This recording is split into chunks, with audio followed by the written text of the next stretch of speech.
It was a busy Saturday afternoon when Bee, a beautiful young woman with deep mahogany skin and large almond-shaped eyes, found herself in the cereal aisles of the local supermarket. She wore a simple white blouse paired with a trouser, her long hair styled in a neat bun. As she reached for a box of cereal, her hand brushed against another. Startled, she looked up to see a tall, broad-shouldered man standing before her. Sue, with smooth ebony skin, sharp features, and a neatly groomed beard, smiled warmly at her. His eyes, deep brown, locked with hers in an instant, and she felt a spark she couldn't explain. Sue dressed casually in a crepe shirt and trousers, laughed softly and made a playful comment about the difficulty of choosing the right cereal. They exchanged a few words and the chemistry between them was undeniable. After a brief but meaningful conversation, Sue asked for her number. Bee hesitated for just a moment, then smiled, gave it to him. They parted ways, promising to meet again soon. But as life often does, time passed and they eventually lost contacts. For a year, Bee and Sue went about their separate lives. Bee continued her work as a banker, excelling in her career while keeping her personal life private.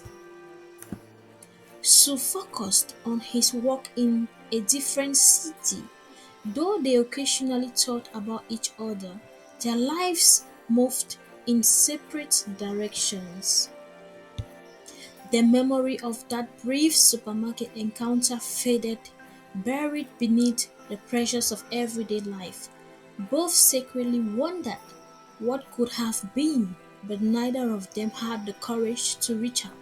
Time, it seemed, had moved on, and so had they.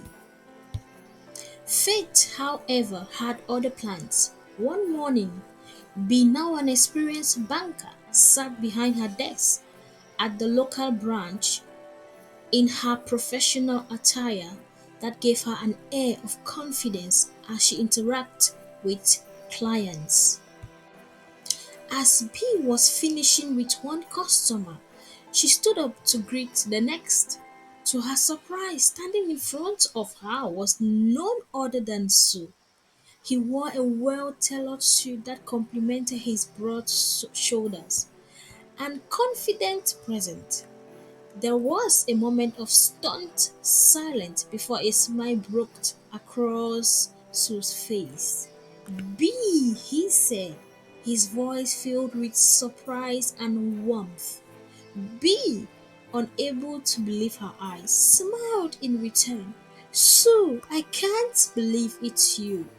Their connection was instant, and for a moment the background seemed to fade into the background. They exchanged greetings, and soon the conversation shifted to catching up on all that had happened in the years since they last met. Their chemistry, once undeniable, now seemed to have deepened, and both felt a surge of emotion. After a brief chat, Sue promised to return, eager to reconnect with Bee. A week later, Sue returned to the bank. He stood at the counter smiling at Bee, who was now more relaxed and looking so beautiful. They resumed their conversation, though no time had passed. The air between them was light, filled with laughter and shared stories of their separate journeys. Bee's heart fluttered as Sue spoke of his adventures, and Sue couldn't help but smile at how easy it felt to talk to her. By the end of the conversation, they had exchanged phone numbers again, both eager to see where this second chance might lead them.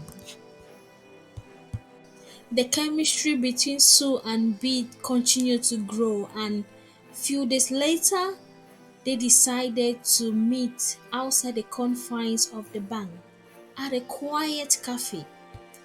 Their conversation flowed effortlessly as they caught up on everything: work, family, and life. The laughter they shared felt familiar, and each passing moment only strengthened their connection. But by the end of the date, it was clear to both of them that something deeper was beginning to form. Hmm. They went on several other dates and found themselves drawn to each other in ways neither of them could deny. A few weeks later, Sue and Bee found themselves sitting on a bench in a park watching the sunset. Bee looked up at Sue and the air seemed to thrum with anticipation. "I think I've loved you since the first time I saw you in that supermarket," Bee confessed softly, her voice barely above a whisper. Sue's heart skipped a beat.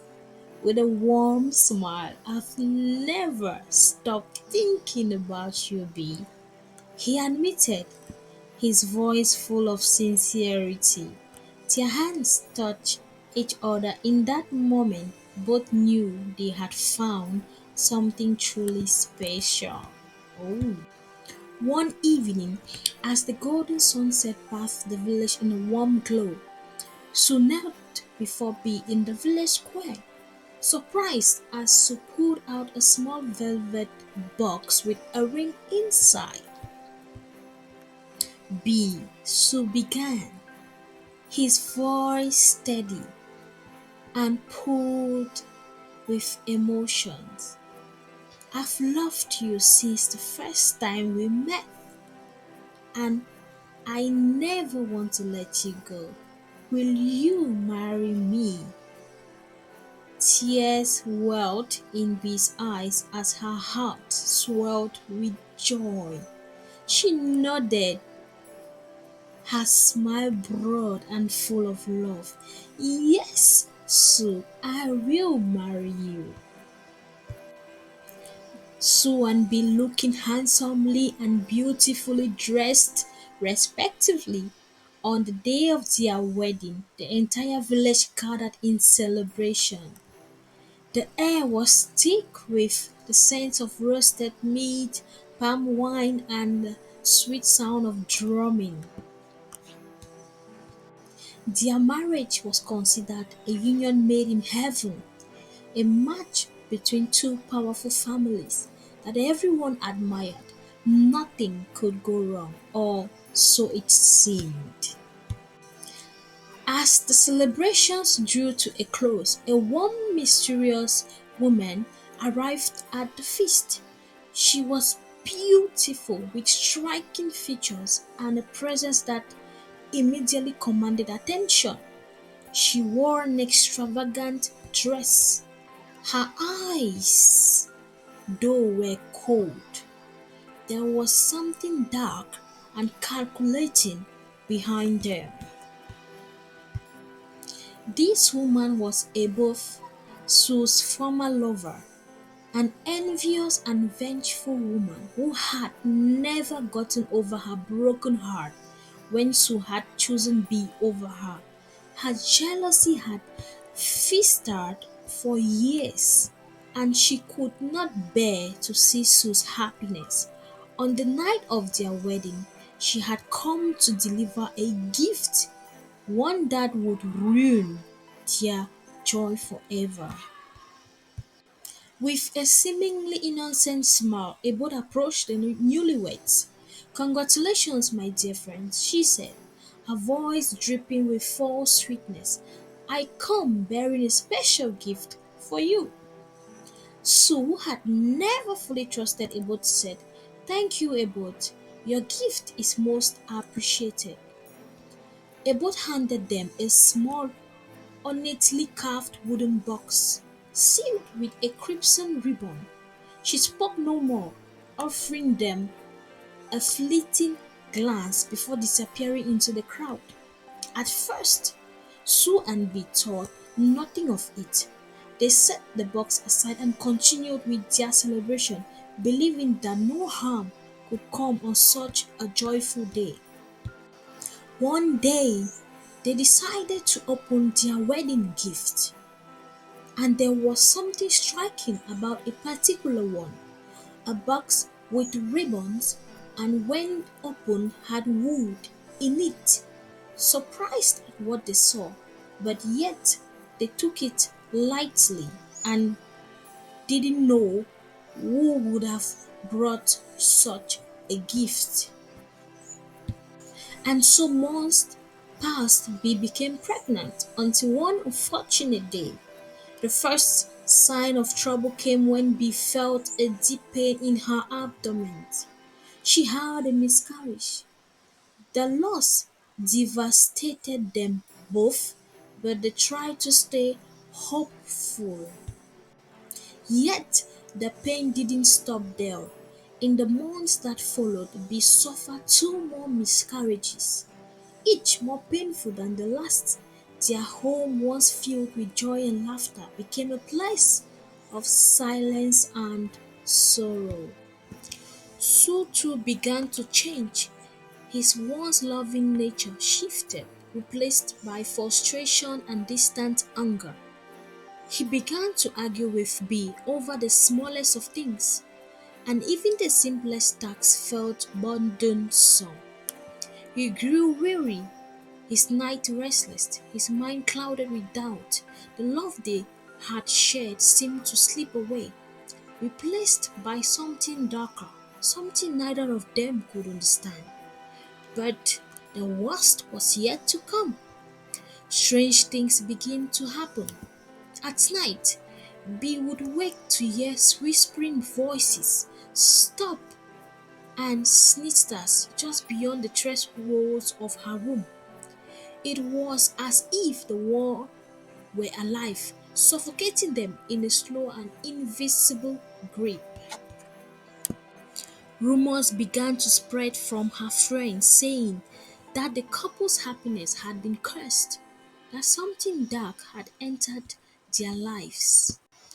Desperate, besought the guidance of a respected elder in the village, an old woman named Mami Asor, known for her spiritual wisdom and connection to God. Mami Asor listened patiently to Bee's story, her wizened face, and thought she had heard whispers of the couple's misfortunes, but she knew better than to speak too soon. After a long pause, she said, "There is a reason for your suffering, my child. The darkness that had entered your home did not come by chance. It is a gift, a curse delivered on your wedding day. You received a gift which was wood, and it meant that your marriage will be fruitless, and you are like a wood in the realms of the spirit. It was sent to destroy your union. It is an ancient curse, one meant to tear apart love and happiness." Bee's heart sank as the truth settled over her head. She remembered the gift and said they should have prayed before opening the gifts. She understood that it wasn't just wood, it was an instrument of malice. Mami Aso continued her voice, saying, "The curse will not lift on its own. You must confront it together. Only through prayers and faith and the strength of your love can you banish the darkness and reclaim your happiness." Determined to save their marriage, Suh and Bih decided to go to God. They sought the help of Pastor Wisdom, a spiritual leader who had once helped many villagers overcome such evil forces. Together, they prayed, they fasted, and they called upon the Lord of hosts. Pastor Wisdom led them through powerful spiritual prayers. One Sunday, by the leading of the Holy Spirit, he called them out and anointed them. It was a long and difficult struggle.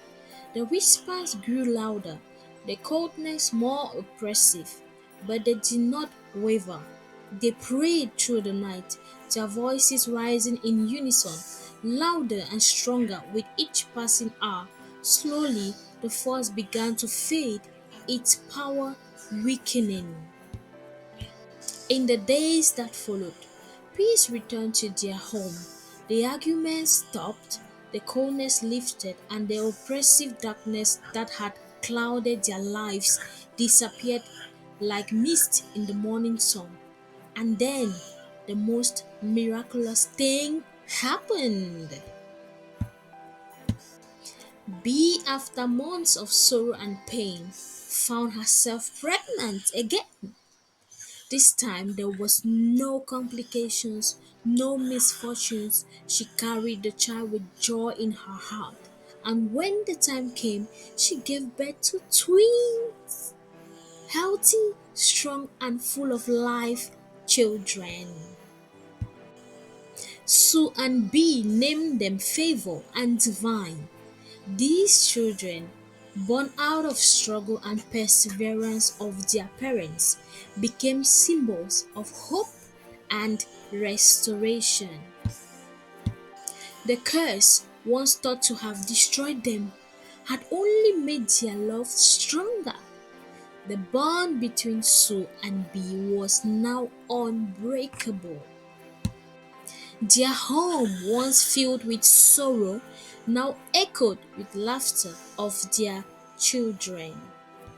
The villagers who had once feared for them now celebrated their triumph over evil. And about the woman who had sought to destroy their happiness vanished from their lives, her curse broken and her power broken, and she couldn't have access to them anymore. And so, Suh and Bih lived out their lives in peace, their love stronger than ever, surrounded by the blessings of their children and the wisdom they had gained through their trials.